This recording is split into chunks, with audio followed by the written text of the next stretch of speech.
성경 안에서 창세기 3장 15절 여자의 후손 메시아 그리스도의 이름으로 뱀의 머리를 깨트리는 복음을 발견하게 되면 자유와 해방이 시작됩니다. 이것을 알지 못했던 바울은, 사울이라는 사람은 오히려 성경을 읽으면 읽을수록 더욱 살인의 영과 분노의 광기로 인생을 살게 됐습니다. 그래서 예수가 그리스도라는 그 고백을 하고 있는 초대교회에게 이단이라는 누명을 세워놓고 잡아 죽이는 살인의 광기로 전락되어 있었습니다. 율법주의로 그렇게 짓눌려 알 수 없는 분노와 살인의 광기로 살던 사도 바울은 창세기 3장 15절 여자의 후손 메시아 그리스도라는 그 이름으로 옛사람의 틀을 깨뜨리고 새로운 피조물로 살게 된 겁니다. 고린도 후서 5장 17절을 돋보기로 들여다보세요. 어떻게 새로운 피조물이 되는지.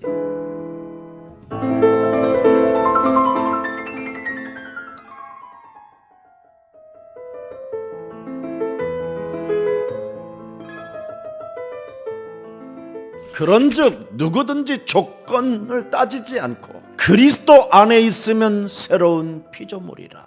그리스도 안에 있으면 너는 반드시 이전 것 옛사람의 틀을 깨트리고 새 것이 된다. 바로 창세기 3장 15절 역사의 주인을 바라보고 이 세상 풍랑에 도전하는 자가 되는 겁니다.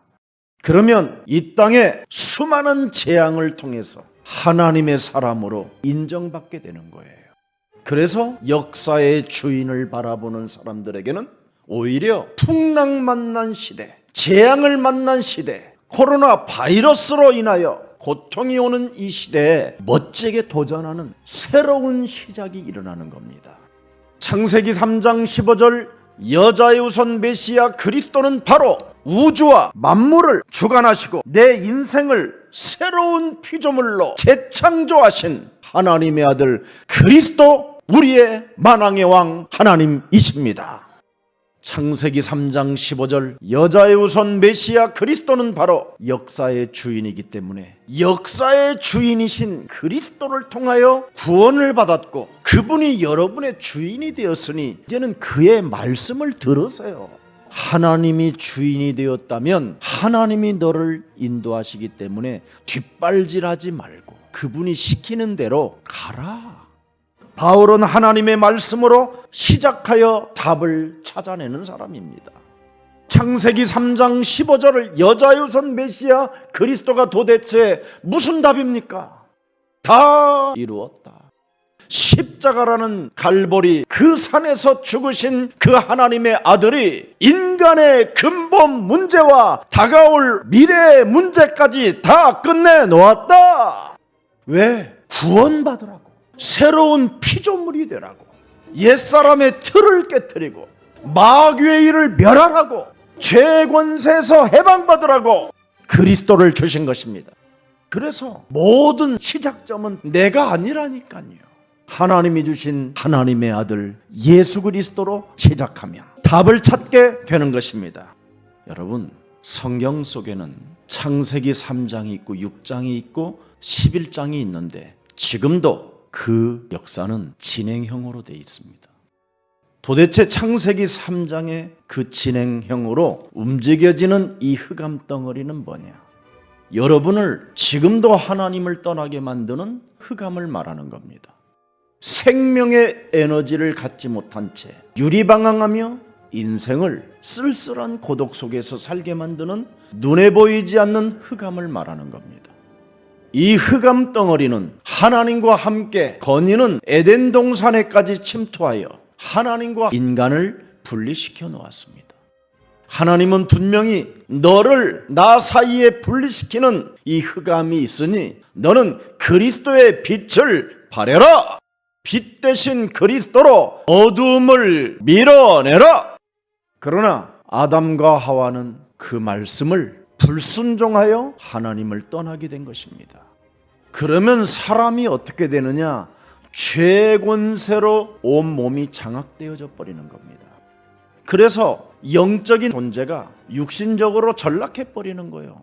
영적 존재인 인간이 육체로 전락하게 되면 온통 이 육신 몸뚱아리 하나에 자기 우상이 되어 자기가 누군지도 알지 못한 채 인생을 이유도 없이 무감각 속에서 먹고 마시고 자는 수준으로 전락해버리는 겁니다. 왜? 죽음의 두려움이라는 것이 찾아와서 열심히 온갖 것을 다 주워 먹게 되는 겁니다. 사람이 육체로 전락해버리면 귀신 들린 거라고 이야기하는 겁니다. 그래서 창세기 6장에 인간이 귀신 들림으로 종교사상으로 이념으로 사회가 요구하는 대로 질질질 끌려다니는 것을 네피림이라고 하는 겁니다. 가진 자든 갖지 못한 자든 모든 인간은 창세기 3장 이 원죄로 사람이 죽을 병에 잡혀 있으니까 얼마나 염려와 낙심과 걱정과 두려움이 있겠습니까? 사람들이 왜 종교 속에 빠지게 됩니까? 죽을 병에 걸려가지고 뭔가를 찾아 헤매는 겁니다. 왜 더럽고 이상한 귀신을 받아가지고 점쟁이가 되고 구설하는 사람으로 전락합니까? 자기 인생의 답을 찾고 싶어서 그러는 겁니다. 그래서 하나님이 창조한 인간이 하나님을 떠남으로 말미암아 하나님이 우리에게 이유 있는 삶을 살으라고 창세기 3장 15절을 주셨다. 이것이 기본이 돼야 되고 기초가 돼야 무너지지 않는 겁니다. 그래서 사도 바울은 그리스도 하나님의 아들을 만난 이후부터는 내가 이제는 여자의 후손 메시아 그리스도 이름으로 뱀의 대가리를 박살내는 이 일에는 내가 부끄러워하지 아니하노니 이 복음은 나를 통하여 모든 믿는 사람들에게 구원을 주시는 하나님의 능력이 되는 것인지를 나는 알게 됐습니다. 유대인에게나 헬라인에게나 모든 사람이 하나님이 주신 하나님의 아들 그리스도가 기본이 되고 기초가 될 때 인간은 살게 되는 것입니다. 이것 하나를 발견한 마틴 루터도 여자의 후손 메시아 그리스도 속에는 하나님의 의가 계속 살아서 나타나게 된다. 그 나타나는 하나님의 힘이 뭐냐? 계속 믿어지게 된다. 왜? 마귀의 일을 멸하는 힘을 줘요. 힘을. 불신앙하지 말고 마귀의 일을 멸해라.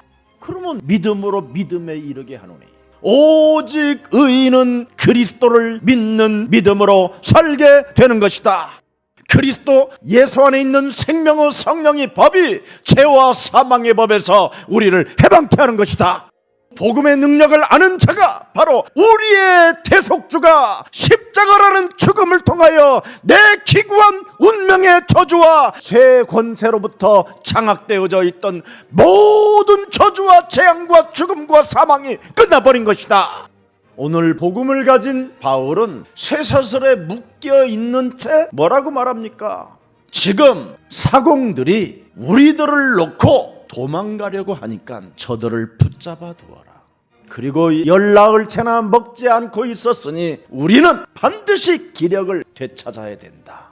그래서 먹어라 하면서 그 음식을 놓고 바울이 살아계신 하나님의 이름으로 축사한 겁니다. 하나님은 살아계시는데 완벽하게 그 배를 통째로 들어서 육지에다가 짠 이렇게 갖다 놓게 했으면 좋겠는데 우리가 할 일은 하라는 겁니다.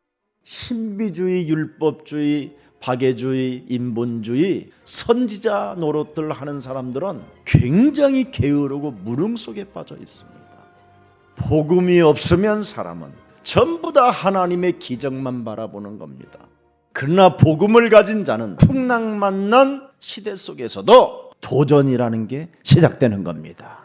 영혼이 잘 되어져 있으면 일반 사람들보다도 10배 이상의 힘을 발휘할 수 있는 겁니다.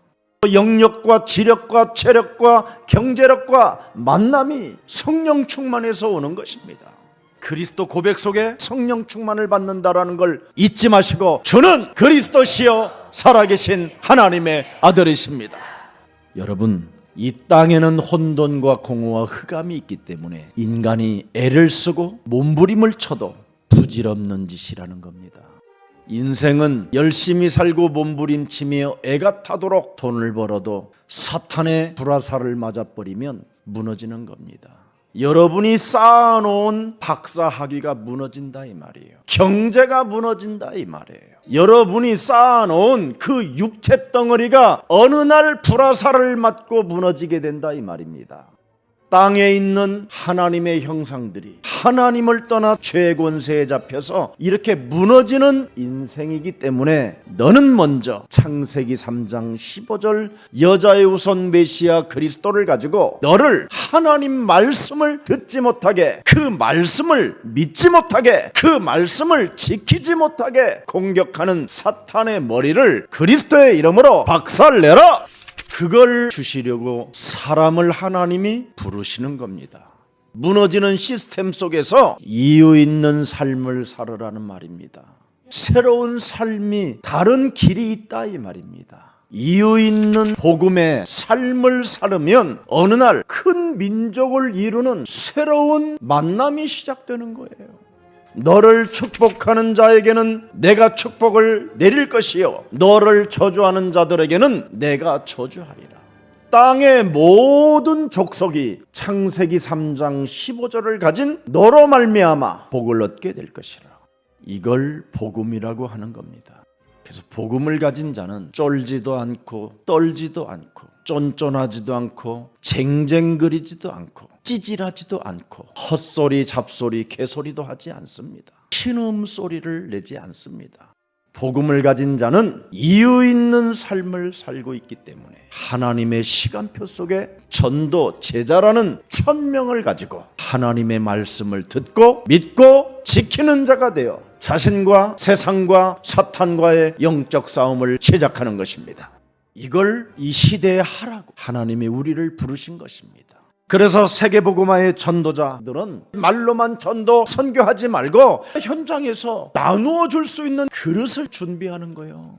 오늘 죄수인 바울은 쇠사슬에 묶인 채 백부장에게 명령하는 겁니다. 그때 276명 모두가 바울의 말에 순종한다라는 것이 오늘의 본문입니다.